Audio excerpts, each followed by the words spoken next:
आता मी म्हशीची धार काढणार आहे फॉर द फर्स्ट टाइम. मी कधीच काढली नाहीये, पण आता काढणार आहे. हा हे आमचा तुळशीराम आणि काय गोंडस आहे बघा. म्हशीची धार काढायची म्हटल्यावरती सगळ्यांची एक्साइटमेंट बघा. मम्मी शेण ओढत होती, आजीने रेडकूला सोडलं दूध पिण्यासाठी, मी तर भलं मोठं पातीला घेऊन दूध काढण्याच्या तयारीत होतो.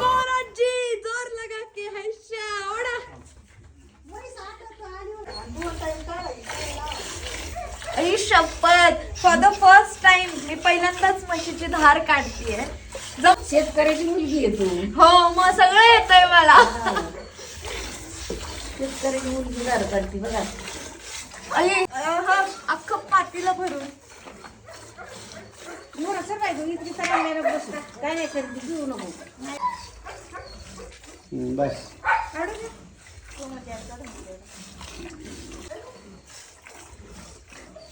असं वरून खाली घ्यायचं असं अंग तसं.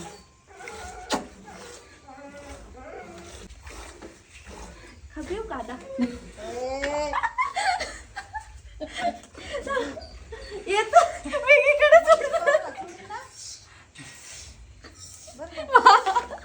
खूप मजा आली मला तर धार काढून. शहरात पाण्यासारखं दूध पिल्यानंतर घरच्या दुधाची किंमत कळते. लहानपणापासून माझ्या घरचे दूध काढल्यानंतर गरम कासेतलं दूध प्यायला द्यायचे आणि अजूनही तसंच. हे बघा किती घट्ट दूध आहे आणि हे सुख नक्कीच शहरात नाहीये, फक्त गावाकडेच मिळू शकतं. आणि आता तुम्हाला लवकरच माझे खूप सारे ब्लॉग्स बघायला मिळतील ज्याच्यामध्ये आम्ही लोणी बनवू, दही बनवू आणि मजा आहे आता, कारण की म्हैस येली आहे त्याच्यामुळे प्रचंड मोठ्या प्रमाणात घरी दूध असणार आहे, त्याच्यामुळे खूप छान छान पदार्थ बनतील. I am so happy.